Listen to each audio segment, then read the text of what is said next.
ഐഡന്റിഫിക്കേഷനൊക്കെ വേണ്ടിയിട്ട് നമുക്കറിയില്ലല്ലോ എത്ര type of ഉണ്ടെന്നൊക്കെ. നമ്മൾ ജസ്റ്റ് ബീച്ചിലൊക്കെ പോകുമ്പോൾ ഇങ്ങനെ കടലിൽ കെട്ടി കിടക്കുന്നതല്ലേ കാണുന്നത്. അതിന് അടുത്തിട്ട് നമുക്ക് ഇങ്ങനെ പിടിച്ച് വളരുന്ന കുറേ ടൈപ്പ് അതിന് വളരുന്നതിനനുസരിച്ച് ആൽഗയിൽ നമ്മൾ സോപ്പ് ഉണ്ടാക്കുന്നുണ്ട്. അതേപോലെ സർഗാസ് എന്ന് പറഞ്ഞൊരു ഭാഗമുണ്ട്. അതിൽ നിന്നാണ് നമ്മൾ കുക്കീസ് ഉണ്ടാക്കുന്നത്. അത് എഡിബിളാണ്. നമ്മൾ കൊറിയയിലൊക്കെ അവർ കഴിക്കില്ല. നമ്മളിവിടെ സർഗാസ് കൂടുതലായിട്ട് കണ്ടത് അതാണ് നിങ്ങൾ. പക്ഷേ നല്ലതായിട്ട് വാഷ് ചെയ്ത് അതിൻ്റെ പ്രോസസ്സിങ് കഴിഞ്ഞാൽ മാത്രമേ നമുക്ക് എഡിബിൾ ആണെങ്കിലും അത് വരുന്ന സാധനങ്ങളുണ്ട്. അങ്ങനെ പല വെറൈറ്റി പല ജീനസ് ഉണ്ട്. അപ്പോൾ അതിൻ്റെ പല ആൾക്കാരായിരിക്കും. അപ്പോൾ അതിൻ്റെ ഹാബിറ്റേറ്റ് ഇങ്ങനെയാണ് ഇരിക്കുന്നത്. ഇതിപ്പോൾ താഴെ അതിനൊരു റൂട്ട് പോലത്തെ ഒരു സാധനത്തിൽ പിടിച്ച് ഒരു റൂട്ട് പോലെ ഉണ്ട്. അതിൽ പിടിച്ച് ഇങ്ങനെ വളരുന്നത് അവിടുത്തെ കടലിനകത്തുള്ള റോസ്. ഇത് ഹെർബ് ടെസ്റ്റുകളായിട്ട് അല്ലാതെ ടെസ്റ്റുകൾ ചെയ്യുന്നതാണ്. ചേച്ചി ഇത് ഓർക്കിഡ് ടിഷ്യൂ കൾച്ചർ ചെയ്തേക്കുന്നതാണ്. അപ്പോൾ ഓർക്കിഡിൻ്റെ നമ്മൾ സീഡ് വെച്ചിട്ട് ടിഷ്യൂ കൾച്ചർ ചെയ്യുന്നത് സാധാരണ കണ്ടില്ല. കാരണം അതിൻ്റെ ഒരു പ്ലാന്റിൻ്റെ ഏത് പാർട്ട് എടുത്ത് വേണമെങ്കിലും നമുക്ക് ടിഷ്യൂ കൾച്ചർ ചെയ്യാം. ഇനി ടിഷ്യൂ നമുക്ക് കൾച്ചർ ചെയ്തൊരു പുതിയ പ്ലാന്റ് ആക്കാൻ പറ്റും. സോ ഓർക്കിഡിൻ്റെ കേസിൽ നമ്മൾ അതിൻ്റെ സീഡ് ഉണ്ട്. അത് മീഡിയത്തിൽ നമ്മൾ ഡസ്റ്റ് ചെയ്യും. വളരെ മൈക്രോസ്കോപ്പിക് ആയിട്ടുള്ള സീഡാണ് ഓർക്കിഡിനുള്ളത്. അത് ജെർമിനേറ്റ് ചെയ്ത് നിൽക്കുന്നതാണ് ഈ ഗ്രീൻ കളറിലുള്ളത്.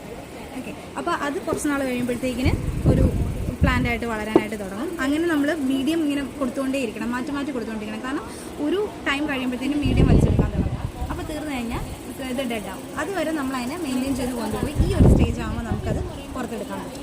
എന്നിട്ടാണ് നമ്മൾ അതിനെ ബാക്കി അല്ലാതെ കൾച്ചറിങ്ങനെ ബാക്കി കാര്യങ്ങളൊക്കെ വെക്കാൻ വേണ്ടിയിട്ട്. ഇത് DNA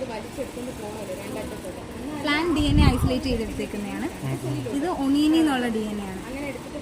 ഈ കിടക്കുന്ന DNA വൈറ്റ് കളറിൽ വൈറ്റിഷ് കളറിൽ കിടക്കുന്നത് ഒണിയന, നമ്മുടെ ചുവന്നുള്ളി ഫ്രീസ് ചെയ്തിട്ട് അരച്ച് അതിനകത്ത് കുറച്ച് കെമിക്കൽസ്. ചെറിയ ഉള്ളിയിൽ നിന്ന് എടുത്ത DNA.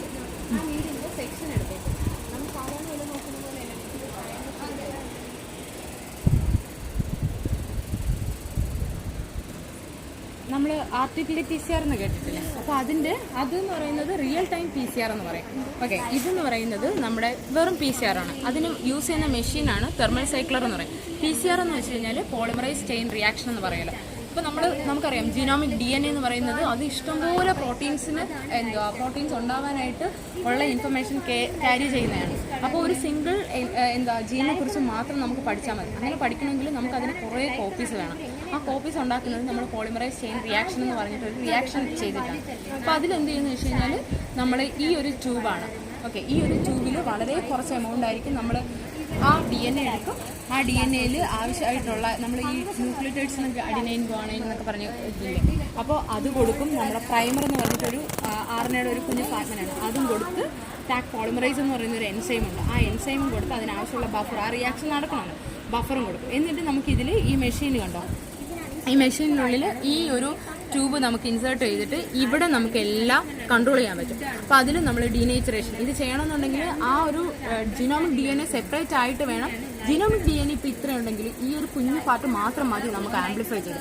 ഇതാദ്യം സെപ്പറേറ്റ് ചെയ്ത് അതിനാണ് ഡീനേച്ചറേഷൻ എന്ന് പറയുന്നത്. അതിൽ നമ്മൾ 95 ഡിഗ്രി സെൽഷ്യസിൽ ഹീറ്റ് ചെയ്യുമ്പോൾ അതിൻ്റെ ഇടയ്ക്കുള്ള ബോണ്ടൊക്കെ ബ്രേക്കായി അത് സെപ്പറേറ്റ് ആയി സിംഗിൾ സ്റ്റാൻഡേർഡ് ആവും.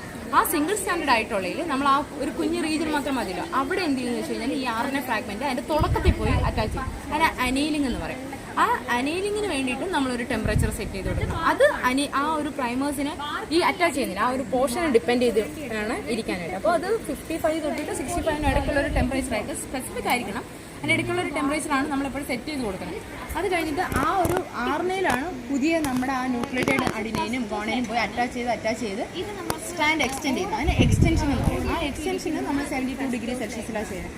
അപ്പോൾ അങ്ങനെ ചെയ്ത് നമുക്ക് കിട്ടിയ ഒരു അങ്ങനെ ചെയ്യുമ്പോൾ ആ ഒരു പർട്ടിക്കുലർ ജീൻ മാത്രം ഇപ്പം 2 ആയോ, ഇപ്പം ഒരു സിംഗിൾ DNAന്ന് അത് 2 കോപ്പി ആയിരിക്കും. അപ്പോൾ നമ്മൾ ഓരോ സൈക്കിളും സെറ്റ് ചെയ്യുമ്പോൾ ആ രണ്ടാമത്തെ സൈക്കിൾ വരുമ്പോൾ അത് 4 ആവും, അടുത്ത സൈക്കിൾ 8 ആവും, 16 ആവും, 32 ആവും. അപ്പോൾ ആ ഒരു സിംഗിൾ ജീൻ മാത്രം പല മൾട്ടിപ്പിൾ കോപ്പീസ് നമുക്ക് എടുക്കാൻ പറ്റും. നമ്മൾ ഇട്ട് കൊടുക്കുന്ന ഒരു DNA അല്ലല്ലോ, കുറേ DNA അതിൽ കാണും. ആ അത്രയും DNAയിലും ആ ഒരു സിംഗിൾ പോർഷൻ മാത്രം എന്ത് ചെയ്യും, അത്രയും മൾട്ടിപ്പിൾ കോപ്പീസ് ആവും. അപ്പോൾ അതിനെക്കുറിച്ചിട്ട് നമുക്ക് കൂടുതൽ ഡേറ്റ പഠിക്കാൻ പറ്റും.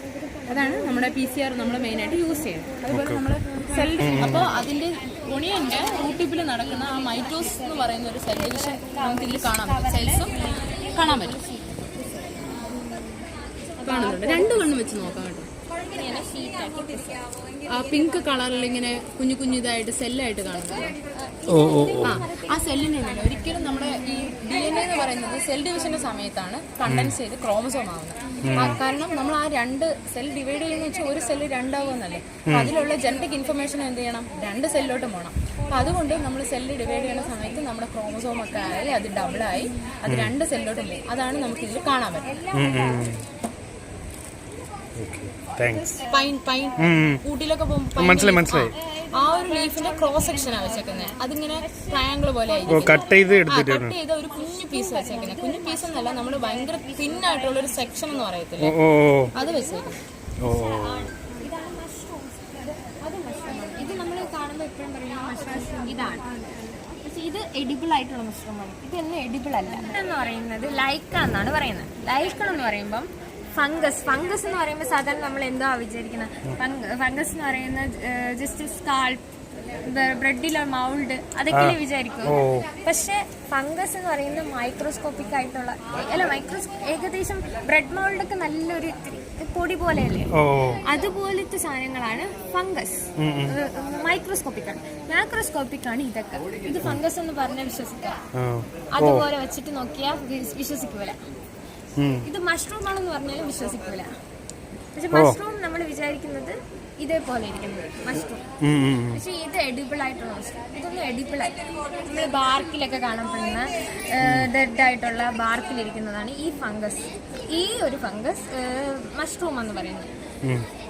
എഡിബിൾ ആയിട്ടുള്ള നമ്മൾ കൾച്ചർ ചെയ്തെടുക്കാറുണ്ട്, അല്ലാതെ വളർന്നു വരാറുണ്ട്. നല്ല എഡിബിൾ നമ്മൾ നോക്കിയെടുക്കും പോലെ ഇരിക്കും.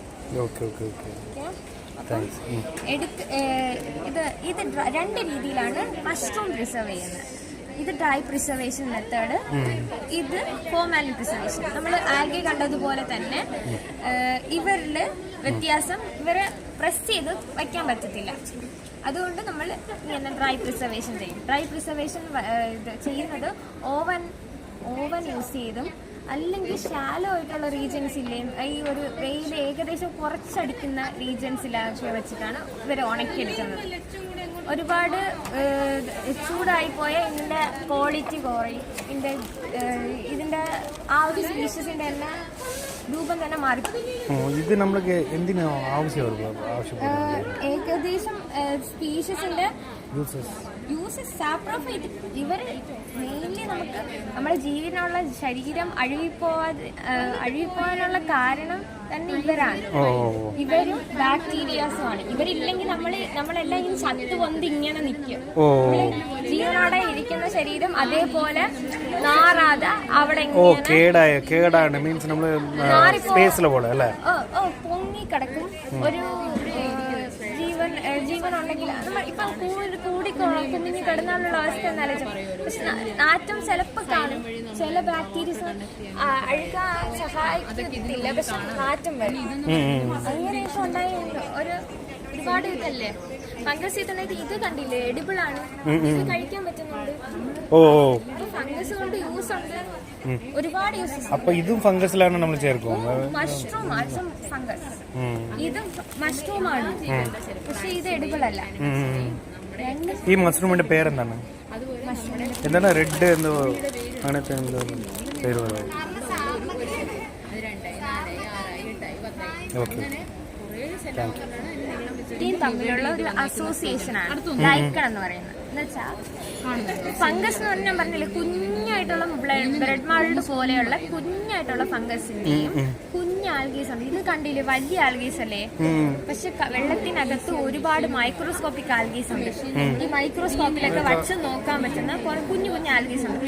ആ ആൽഗീസ് ഇതിനകത്ത് താമസിക്കും. ആ ബ്രെഡ് മോൾഡ് പോലെ. ആൽഗീസും ഫംഗസും ഒന്നാണോ?